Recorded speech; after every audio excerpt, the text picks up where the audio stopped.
Previously on 24 Frames of Nick. What are you gonna do? What are you gonna do, huh? What are you gonna do? Threaten my family? Wait, wait, I was kidding. Please. Norm, where are you going? Norm, come back, please, Norm!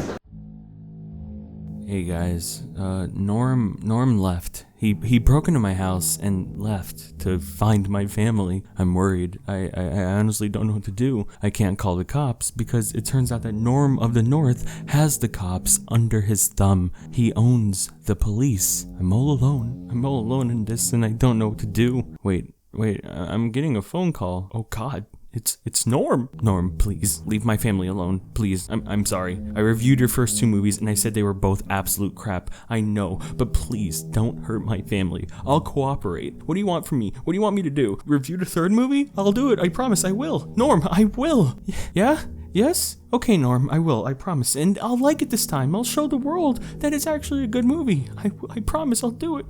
Just leave him alone. So if you've been following along with my struggle, then you'll know that Norm of the North is one of the greatest movie series ever made. Consisting of 4 movies released back to back to back, they are each special in their own way. The first one famously starring Rob Schneider, the incredible actor who takes on only the best roles. It was a box office smash hit, and so of course they released the second one in theaters. It just makes sense. These are definitely movie theater worthy. Norm himself is a very famous polar bear. He's an advocate for keeping the Arctic safe while also robbing banks and playing hockey. He's an alcoholic and he loves his cigars. He's definitely one of the most loved bears, right up there along with Winnie the Pooh. The first 2 movies are insanely good.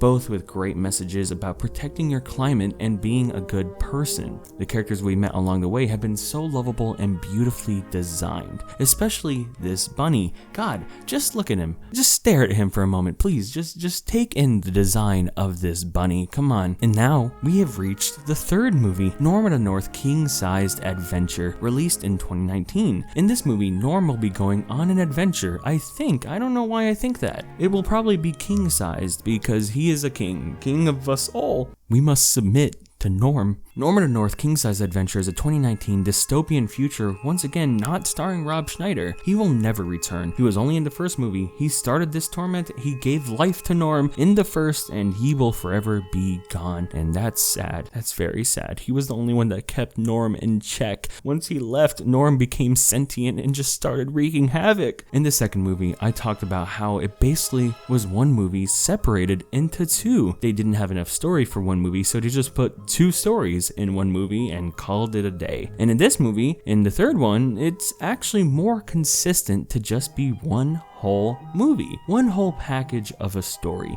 Automatically it's better by default, but this is the first one where Norm does not go back to New York City. Yep, oh my God, that's crazy. Norm in New York, that's like his thing. That's his shtick. He always just loves going to New York and contributing to the rise in crime. And this movie is already ballsy by not going in the same territory. It's already doing something unique that hasn't been seen in the Norm of the North universe. Ooh, I'm excited. Now, weirdly enough, there's more production companies in this one besides Lionsgate and Splash Entertainment. Now we have Dream Factory.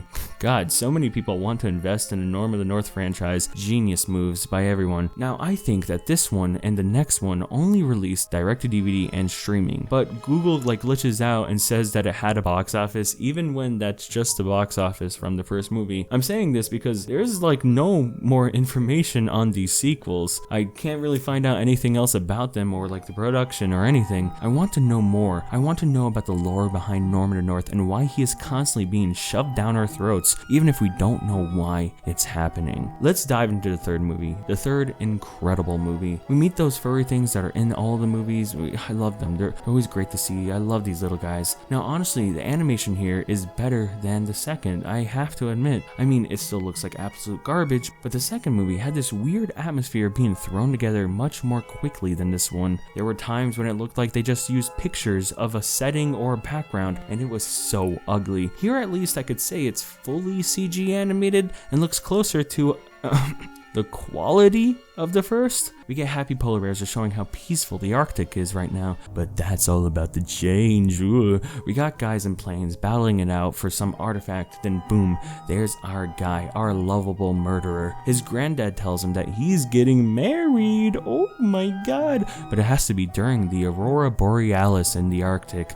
Yeah, sure, whatever. They create some like random lore about polar bear traditions, and they're like crazy important. That's always been a weird small thing in these movies. They create this massive lore for the polar bears in the Arctic. There's 4 of these movies, and in each of them, Norm is emphasized to be the protector of the Arctic or whatever, and yet we barely know the Arctic or anyone in this Arctic.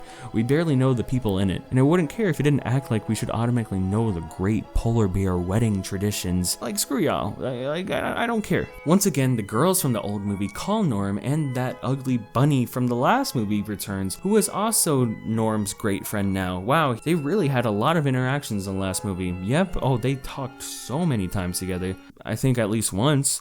What a great additional character that just automatically joined the group in the second movie. Almost like it just doesn't matter. Almost like nothing in these movies matter, man. Soon it starts to storm, and Norm finds a guy in an ice mountain who's trying to find an artifact. This guy crashed here and he tells of like a great artifact heist story, and the villain from the first movie shows up as a little cameo. Okay, sure, yeah, whatever.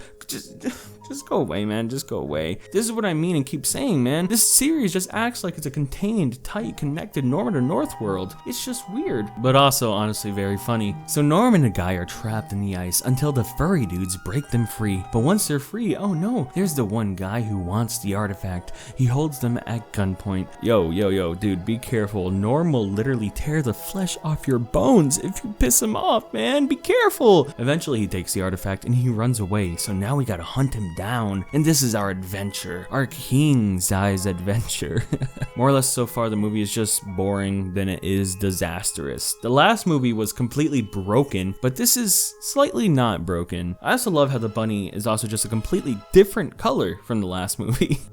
Probably because they realized how insanely ugly he was. I mean, he still is, but a little less so. Norm then chases down a freaking helicopter and sneakily climbs aboard. Wow, so brave, so strong. But then he passes out. God, I hate this guy, this lazy fuck. And then the thief guy drops him from the sky to his death. Oh, thank you. I love you so much, man. We will all finally be safe once this man falls to his death. But death is not so easy for Norm. He lands on fish and is okay. The man hit fish from 3,000 feet in the air and he's completely fine. It's just not fair. Then there's a really long sequence of them trying to steal the helicopter from the guy until, of course, you know, it works. Norm then flies to Beijing to deliver the artifact. By the way, just look at how they designed Beijing for 1 second of the movie. It looks like shit. It looks really, really bad. Norm is about to deliver the artifact. Oh, he's about to do it. He's about to do it. But then that one guy gets to Beijing at the exact same time, pretty much. Wow, he's very fast. He also brings some big ass lizards. Those ain't scary, man. Come on, I live in Florida. I could take those on. But once Norm and this one guy, oh yeah, by the way, here's a new guy. Once they both get out of this, they set off after that thief guy yet again in their adventure, their king-size adventure. This adventure has riverboats and lava and parkour and traps. Oh god, it's so good. Then when they catch up to the guy, he's going to do something with the artifact. What's he gonna do? I don't really know, but he's gonna do it. He's gonna do it on this wall, this vagina-looking wall. This is literally a vagina. During all of this, Norm is trapped in a cage, but this fool, this stupid man forgets this is Norm of the North, and he will do anything to win. And so he literally just bends the metal. That's it, and he wins. He even kills the lizards to rub it in the guy's face. Brutal. Then of course the happy wedding goes underway. Oh, so sweet, love it. Wow, what a nice ending. And if that wasn't enough, we get a great, awesome original song, a literal Frank Sinatra-esque beauty, if you will, by that one polar bear from the last movie that played hockey. I mean, just listen to this. You will love it. Such a beautiful bear, such beautiful fur. Her eyes glow like glaciers when I look at her. And that's it. That's a nice ending. Great movie. Really, really great movie. See, Norm? This one wasn't so bad. It was okay. Norm, will you let my family go now? Wait, I think Norm is sleeping. That means I could share my true thoughts of this movie. It's terrible. Of course it is. I mean, it's no better than the first or the second movie. It's a painfully boring third movie. Well, unlike the second movie, because this one is actually just one movie instead of two, it's so aimless and it drags so hard. It's a painful time. It's not an adventure, not even a king-sized one. It's a poopy-doopy adventure. The characters are made to be more important than they are. We get too many new additions, too many new characters, and they all suck. It's an extended universe, and I hate it. I hate this movie. It sucks. Wait, hey Norm, you're awake now. Did you hear any of that? No, you didn't hear any of that, right?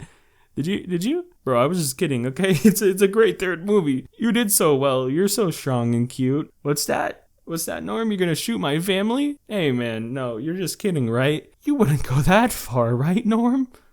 Norm?